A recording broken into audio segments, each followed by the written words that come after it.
Telangana deputy CM బట్టి విక్రమార్క కాసేపట్లో హోంమంత్రి అమిత్ షాతో భేటీ కానున్నారు. వరదల నష్టాన్ని అమిత్ షాకు వివరిస్తామని తెలియజేశారు.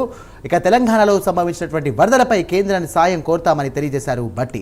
ఇక ఆర్థిక మంత్రి నిర్మలా సీతారామన్తో కూడా సమావేశమై రాష్ట్ర ఆర్థిక పరిస్థితులు, లోన్ రీకన్స్ట్రక్టింగ్ అంశాలపై కూడా చర్చించామని తెలియజేశారు. తెలంగాణలో విస్తారంగా పండించే పామాయిల్పై కూడా సుంకాలను తగ్గించాలని కోరినట్లుగా తెలియజేశారు. ఎడ్యుకేషన్ ఇన్స్టిట్యూట్లపై కూడా సాయం అందించాలని విజ్ఞప్తి చేసినట్లుగా బట్టి విక్రమార్క తెలియజేశారు.